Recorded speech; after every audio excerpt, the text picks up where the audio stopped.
अन्न हीच औषध आहे. 65 वर्षानंतर वृद्धांनी 8 गोष्टी नक्कीच खाव्यात. नमस्कार मित्रांनो, जर तुमचे वय 65 वर्षे किंवा त्यापेक्षा जास्त असेल तर आजचा हा व्हिडिओ तुमच्यासाठी एखाद्या वरदानापेक्षा कमी नाही. जरा आपल्या हृदयावर हात ठेवून सांगा, सकाळी अंथरुणातून उठताना गुडघ्यांमध्ये कडकपणा जाणवतो का? कंबर सरळ करायला थोडा वेळ लागतो का? आधी जितके काम करायचे तितके आता अर्धेही करू शकत नाही का?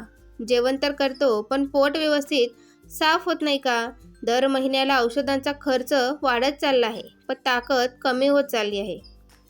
जर असे असेल तर घाबरू नका. आमचे मोठे वृद्ध म्हणायचे की म्हातारपण हा काही आजार नाही, फक्त या वयात शरीराला आधीपेक्षा प्रेम आणि योग्य अन्नाची गरज असते. आयुर्वेदही हेच सांगतो की ज्याचे अन्न योग्य आहे त्याचे शरीरही दीर्घकाळ साथ देते. मित्रांनो, आज मी तुम्हाला स्वयंपाकघरात असलेल्या अशा 8 साध्या गोष्टी सांगणार आहे, ज्या 65 नंतर शरीराला आवश्यक पोषण देण्यास मदत करू शकतात.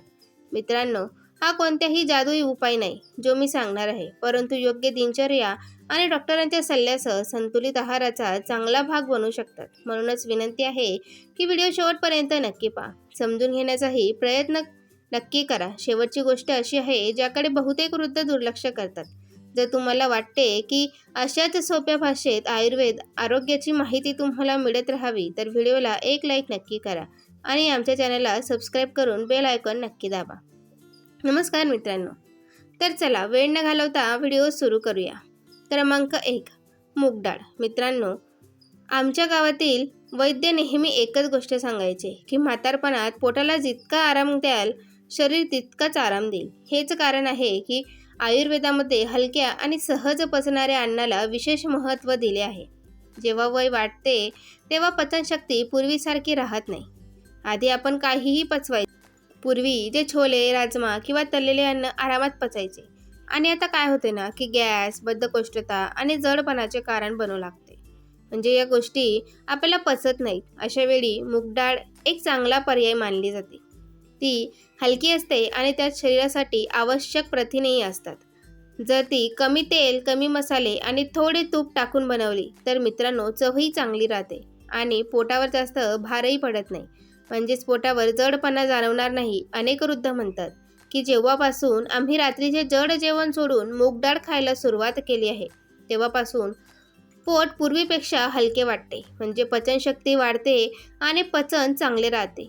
जर तुमचे दात कमकुवत असतील तर डाळ थोडी पातळ बनवून खा. लक्षात ठेवा की म्हातारपणात पोटाला त्रास देणारे नाही तर पोटाला सुख देणारे अन्न खाल्ले पाहिजे आणि आपण निवडही अशाच गोष्टींची केली पाहिजे. क्रमांक 2, देशी गाईचे तूप. म्हणजे मर्यादित प्रमाणात, जास्त नाही. मित्रांनो, आजकाल अनेक लोक तुपाचे नाव ऐकताच घाबरतात, विशेषतः वृद्ध.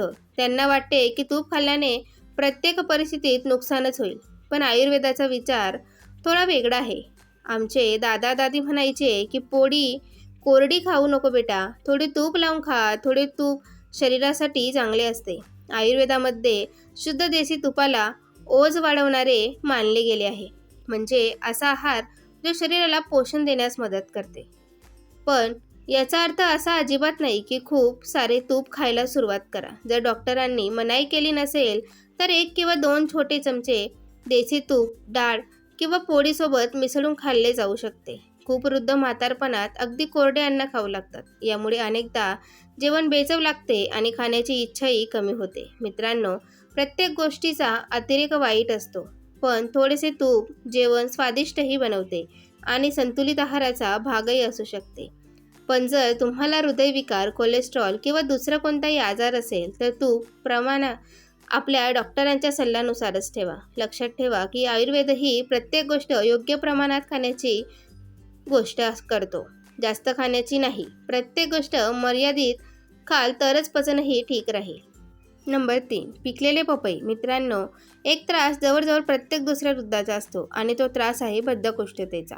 अनेक लोक रोज सकाळी तासनतास बसून राहतात तरीही पोट पूर्णपणे साफ होत नाही. दिवसभर जडपणा जाणून राहतो, गॅस तयार होतो आणि कोणत्याही कामात मन लागत नाही. गॅस तयार झाल्यानंतर डोक्यातही वेदना होऊ लागतात. आमचे मोठे वृद्ध म्हणायचे की ज्याचे पोट साफ त्याचा दिवस साफ. आयुर्वेदामध्येही पचनाला चांगल्या आरोग्याचे मूळ मानले गेले आहे.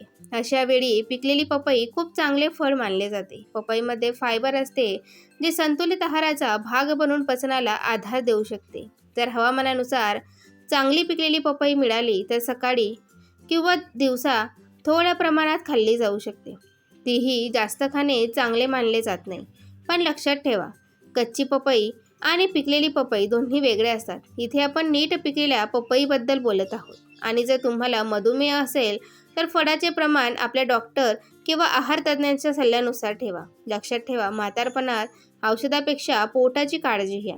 पोट जर आपले ठीक राहील, साफ राहील तर शरीरही तुमची चांगली साथ देईल. क्रमांक 4, भिजवलेले बदाम.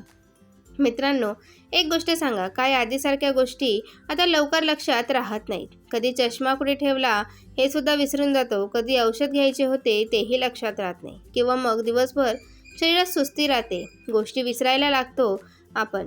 बघा, वय वाढण्यासोबत शरीर आणि मेंदू या दोघांनाही चांगल्या पोषणाची गरज असते.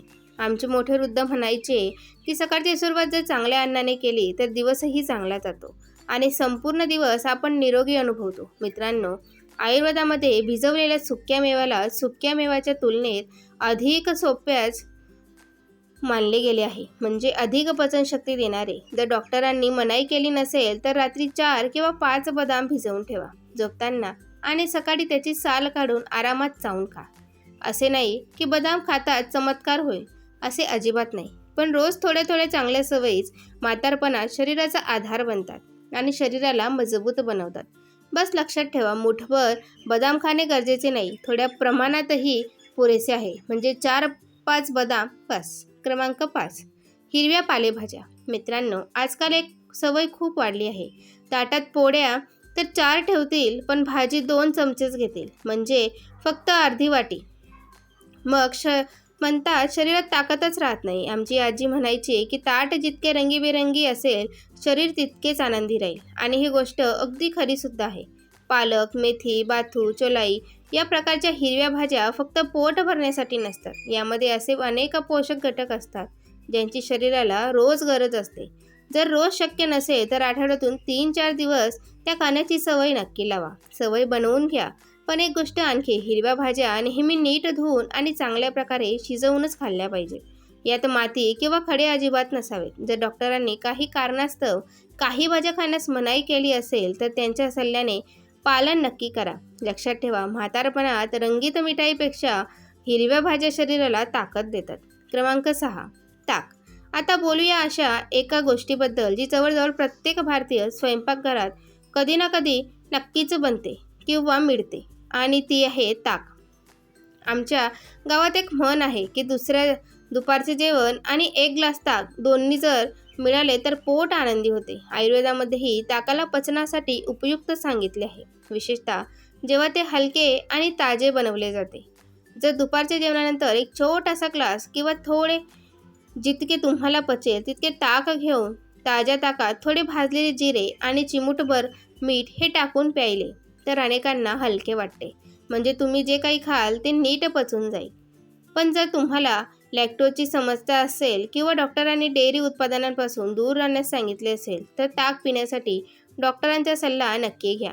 आणि लक्षात ठेवा, बाजारातील जास्त मीठ किंवा मसाले असलेली पेये आणि घरचे ताजे ताक या दोन्हींमध्ये खूप फरक असतो. घरचे साधे म्हणजे साधे घरगुती ताजे ताकच चांगले मानले जाते. ते तुम्ही त्वरित बनवा आणि त्वरित प्या. क्रमांक 7, दलिया. मित्रांनो, एका गोष्टीवर जरा लक्ष द्या की आजकाल अनेक वृद्ध लोक सकाळी उठतात, 1 कप चहा पितात, त्यासोबत 2 बिस्किटे खातात आणि विचार करतात की नाश्ता झाला. मित्रांनो, हा नाश्ता नसतो. आयुर्वेद सांगतो की दिवसाची सुरुवात अशा अन्नाने केली पाहिजे जे शरीराला हळूहळू ताकद देईल, ना की फक्त थोड्या वेळासाठीच पोट भरेल. मित्रांनो, आपण रात्रीपासून झोपतो, सकाळपर्यंत आपले पोट रिकामे राहते. सकाळी सर्वात आधी आपण एनर्जेटिक नाश्ता केला पाहिजे. आमचे मोठे वृद्ध हेही म्हणायचे की सकाळचे जेवण राजासारखे असावे, कारण संपूर्ण दिवसाची ताकद तिथूनच मिळते. अशा वेळी दलिया एक चांगला पर्याय असू शकतो.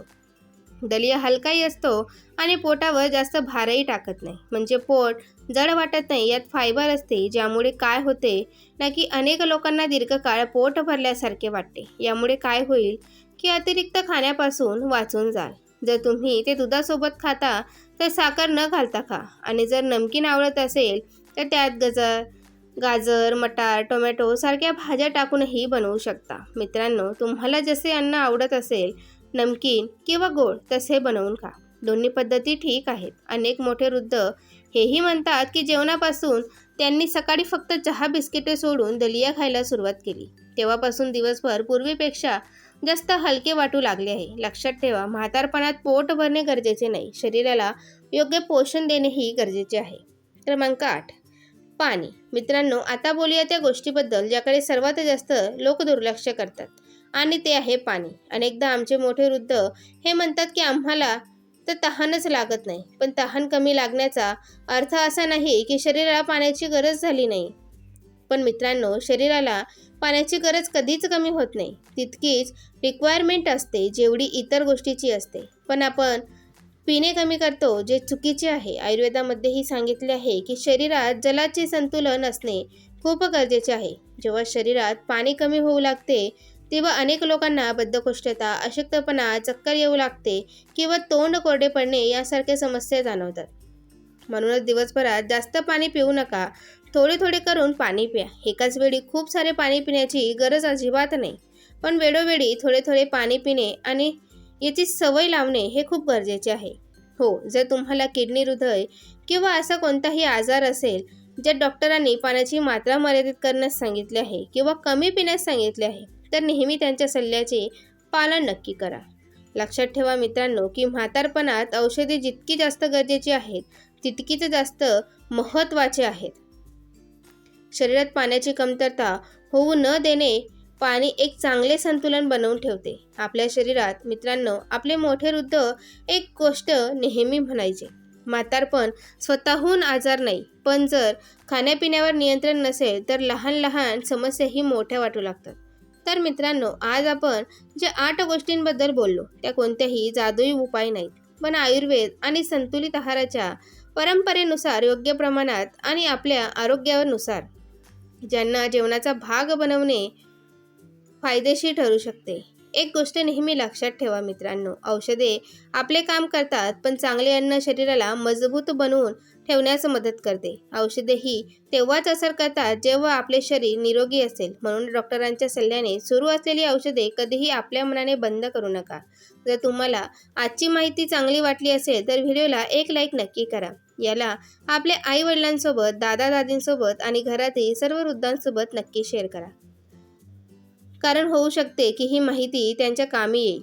एखादी गोष्ट ही त्यांची लाईफ बनवून टाकेल. आणि जर तुम्हाला वाटते की आयुर्वेद घरगुती उपाय आणि सोप्या भाषेत अशीच आरोग्यासंबंधी माहिती तुम्हाला मिळत राहावी, तर आमच्या चॅनलला सबस्क्राईब करायला अजिबात विसरू नका. बेल आयकॉन देखील दाबायला अजिबात विसरू नका. चला भेटूया पुढच्या व्हिडिओमध्ये. तोपर्यंत तुम्ही आपली काळजी घ्या, निरोगी राहा, हसत राहा. धन्यवाद.